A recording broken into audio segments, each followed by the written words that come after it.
Welcome to BitBoy Crypto. My name is AJ and this is the price prediction department.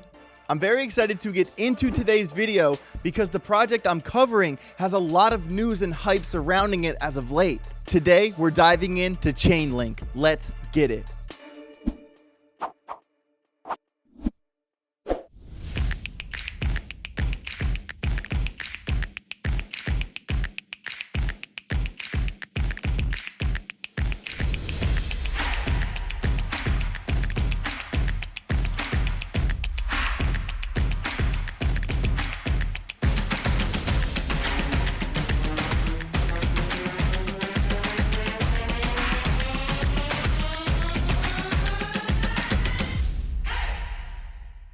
So many of you probably know that Chainlink has been around for a while, and this whole time it's remained relevant, and there's a reason so many people are big on it. So where did it begin? The project itself launched on the Ethereum mainnet in late June of 2017. Chainlink was created by Sergey Nazarov and Steve Ellis. Chainlink's native coin, Link, launched later that year in September, and it's been quite the ride ever since. Chainlink is a decentralized Oracle network that basically bridges the gap between smart contracts on the blockchain and real-world data. And this is why oracles are such a big deal. And let me explain if you don't know why. Smart contracts inherently have limitations. Like, they can't just magically access external data by themselves. And this is where Chainlink comes in to save the day, because it's basically a middleman between the blockchain and the real world. As you can see on your screen here, there is a lot to Chainlink, and I don't intend on explaining everything about it in this video, but here's the quick version on how it works. So the Chainlink nodes go and fetch data from everywhere, from APIs to web services to off-chain databases, and these oracles are incentivized with Link to provide accurate data. And of course, they don't just use one oracle for the job. They use a bunch of them to ensure that the smart contracts are receiving accurate information.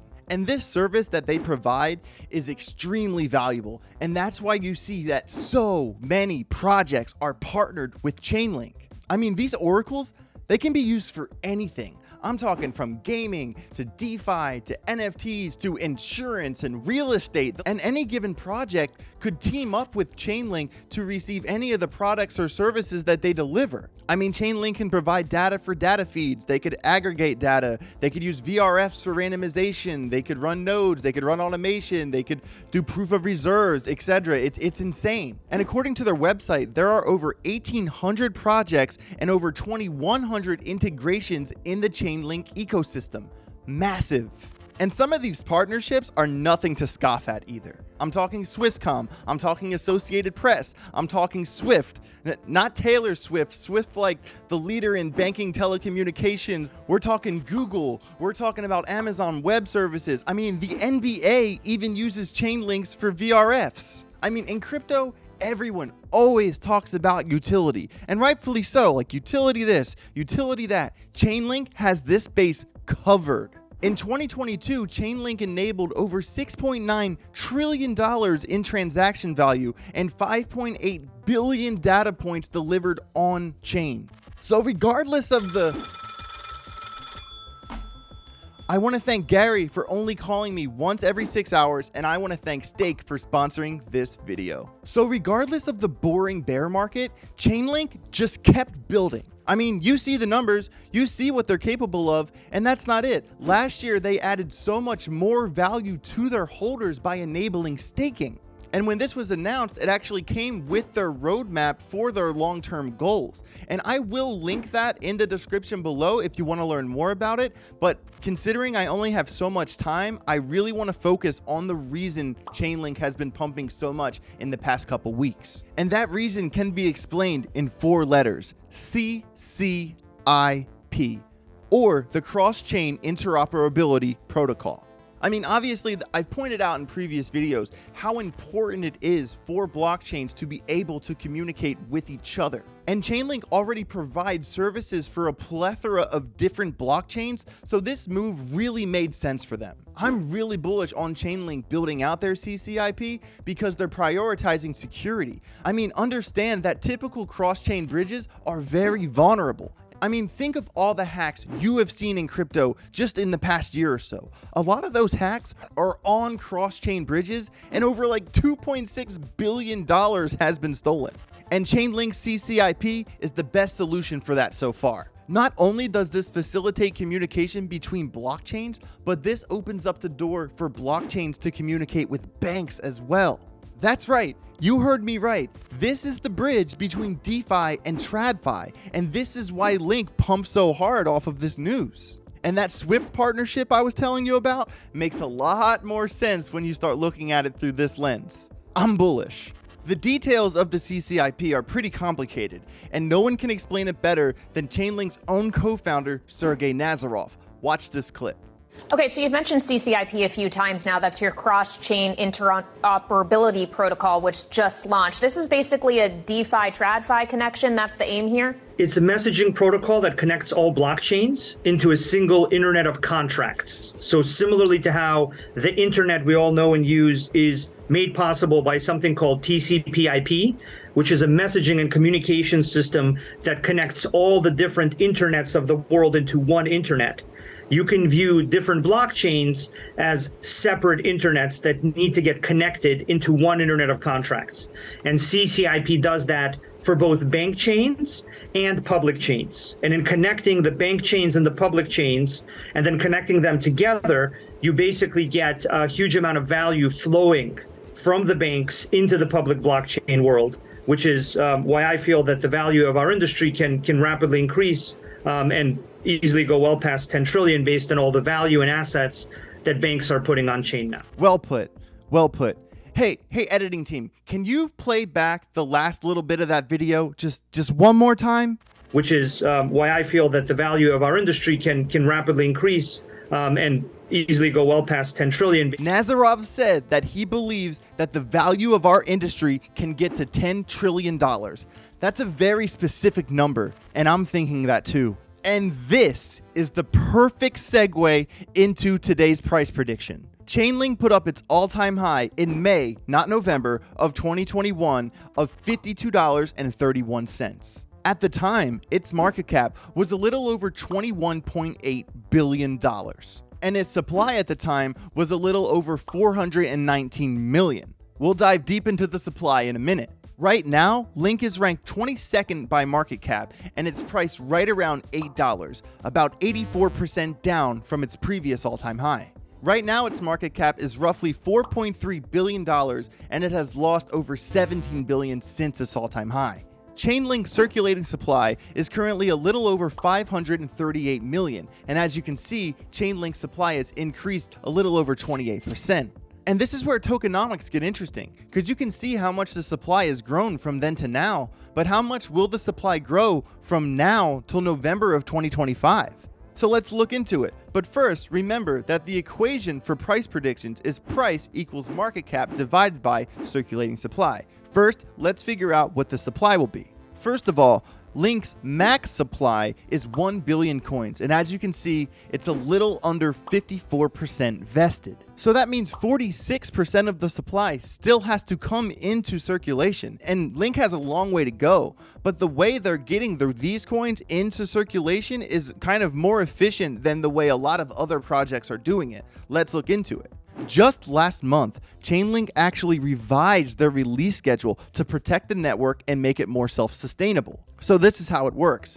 Between now and Q1 of 2024, 7% of the remaining supply will enter circulation. And once that happens, a similar amount of coins will enter the circulation every 12 months. And I'm so glad they changed the way they were doing it, because now it's going to take much longer for those remaining coins to enter the supply, and that makes it more predictable and better for everyone all around. To be fair, it said in the article that external factors could alter how much Link enters the circulation, but the target for each year is 7%.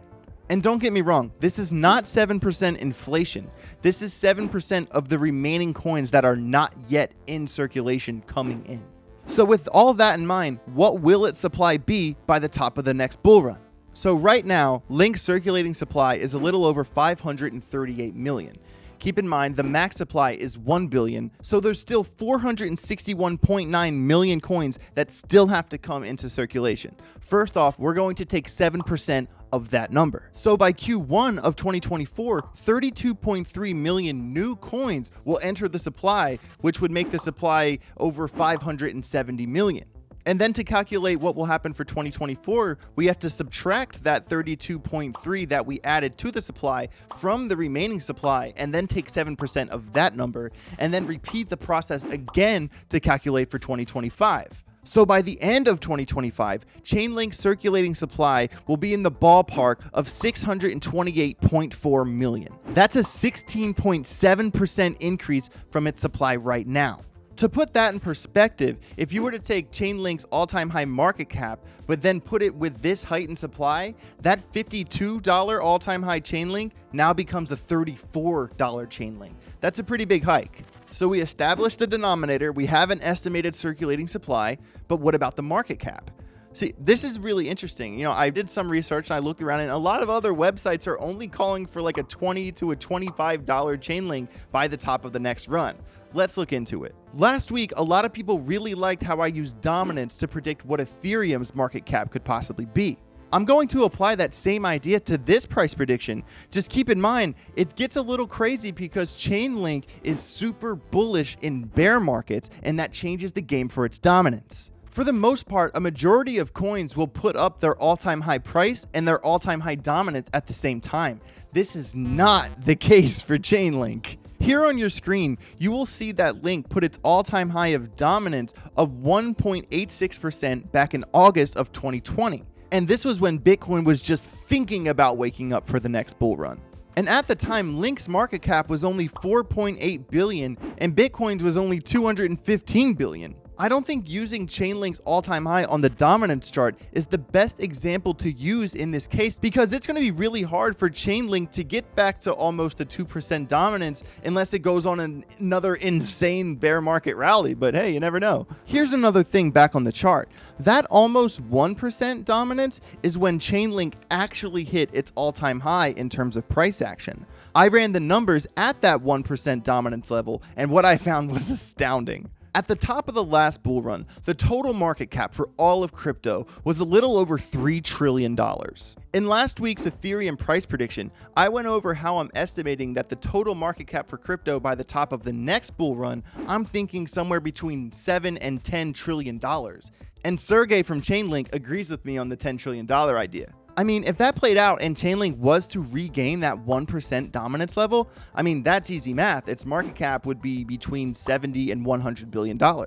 And even with the heightened supply that we calculated earlier, with a $70 billion market cap, that would be about $111 per link, which is a 13x from right now. And with a $100 billion market cap, even with the heightened supply, Chainlink would be $159 per Chainlink, which is a 19x. And as you can see, those numbers are pretty big. I took a long look at this, and I realized that the 1% dominance level is not the proper number to use for Chainlink. That just about 1% dominance level, yeah, that was its dominance when Chainlink was at its all-time high. But remember, Chainlink put its all-time high in May before the big sell-off. Most of the market put its all-time high in November of that year, and it's not fair to give it the 1% when the entire market wasn't juiced. So it's only fair to go off of the number from November. So the day of Bitcoin's all-time high, Link was at a 0.59% dominance level. But to be fair, its market cap at that time was $5 billion down from when it was at its all-time high. So I did some digging, and I found out that if Chainlink put in its market cap all-time high the same day that Bitcoin did, its dominance would be 0.7%. And interestingly enough, that's also an important support resistance level, as well as the 0.5% dominance level that you see on your screen. So let's run those numbers if the total crypto market cap goes between 7 to 10 trillion. 0.7% of 7 trillion is $49 billion. And with the heightened supply, that would be a $78 link, which is still an 895% gain from right now. 0.7% of $10 trillion is a $70 billion market cap. And with that heightened supply, one Chainlink would cost you $111, which is a 13x from here. So when someone asks me, AJ, what's your Chainlink price prediction for the top of the next bull run? I'm going to say somewhere between $78, $111. That makes sense. Boom, there you go. There's my price prediction for Chainlink. I felt like this video was a little longer than the other ones. I mean, there was a lot to cover with the news, its tokenomics. There's a lot to it with Chainlink, and I really wanted to do the members of that community justice, so I gave it my best. And I want to know down below in the comments what you think. Was I too bullish? Was I too conservative? Let me know. And with that being said, I'm going to go enjoy the rest of my birthday. Have yourself a great weekend.